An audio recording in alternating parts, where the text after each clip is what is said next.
വയനാട് പുനരധിവാസം വേഗത്തിലാക്കാൻ സംസ്ഥാന സർക്കാർ. വയനാട് മുണ്ടക്കൈ ചുരൽമല ഉരുൾപൊട്ടൽ ദുരന്തബാധിതരുടെ പുനരധിവാസത്തിന് ഒരു വീടിന് 20 ലക്ഷം രൂപ നിശ്ചയിച്ചു. ആദ്യഘട്ടത്തിൽ എൽസ്റ്റോൺ എസ്റ്റേറ്റ് മാത്രമായിരിക്കും പുനരധിവാസത്തിനായി ഏറ്റെടുക്കുക. ടൗൺഷിപ്പിന് പുറത്ത് താമസിക്കാൻ ആഗ്രഹിക്കുന്ന 15 ലക്ഷം രൂപയ്ക്ക് അർഹരായ ഗുണഭോക്താക്കളെ ലിസ്റ്റിൽ നിന്ന് ഒഴിവാക്കാനും ഇന്ന് ചേർന്ന മന്ത്രിസഭായോഗം തീരുമാനിച്ചു. വയനാട് ഉരുൾപൊട്ടൽ ദുരന്തബാധിതരുടെ പുനരധിവാസത്തിനുള്ള സ്ഥലവും തുകയും സംബന്ധിച്ച കാര്യത്തിൽ മന്ത്രിസഭായോഗത്തിൽ അന്തിമ തീരുമാനമായി. ഒരു വീട് നിർമ്മിക്കുന്നതിനുള്ള സ്പോൺസർഷിപ്പ് തുക 20 ലക്ഷം രൂപയായിരിക്കും. വയനാട് ജില്ലാ കളക്ടർ തയ്യാറാക്കിയ ദുരന്തബാധിത കുടുംബങ്ങളുടെ പട്ടികയിൽ 430-ൽ താഴെയാണ് ഗുണഭോക്താക്കളുടെ എണ്ണം.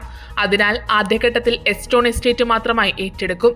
ടൗൺഷിപ്പിന് പുറത്ത് താമസിക്കാൻ ആഗ്രഹിക്കുന്ന ഉരുൾപൊട്ടൽ ബാധിത കുടുംബങ്ങൾക്ക് അനുവദിക്കുന്ന 15 ലക്ഷം രൂപയ്ക്ക് അർഹരായ ഗുണഭോക്താക്കളും ലിസ്റ്റിൽ നിന്ന് ഒഴിവാക്കപ്പെടും.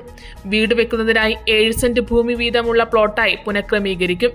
ഭൂമി പതിച്ചു നൽകുന്നതിന് ഗുണഭോക്താവിന്റെ വരുമാന പരിധി കണക്കാക്കില്ല. 12 വർഷത്തേക്ക് ഭൂമി അന്യാധീനപ്പെടുത്താൻ പാടില്ല. നോഗോ സോൺ പരിധിയിൽ നിന്ന് 50 മീറ്ററിനുള്ളിൽ പൂർണ്ണമായി ഒറ്റപ്പെട്ടു പോകുന്ന അവസ്ഥയിലുള്ള വീടുകൾ മാത്രം പരിഗണിച്ചുകൊണ്ട് തിട്ടപ്പെടുത്താനും വയനാട് ജില്ലാ കളക്ടർക്ക് മന്ത്രിസഭായോഗം നിർദ്ദേശം നൽകി. അതേസമയം ദുരന്തബാധിതർക്ക് നിലവിൽ അനുവദിച്ചിട്ടുള്ള 300 രൂപ ബത്ത അതേ വ്യവസ്ഥയിൽ തുടർന്നും അനുവദിക്കും. ഇക്കാര്യത്തിൽ തുടർ നടപടി സ്വീകരിക്കാൻ സ്റ്റേറ്റ് എംപവേർഡ് കമ്മിറ്റിയെ ചുമതലപ്പെടുത്തും.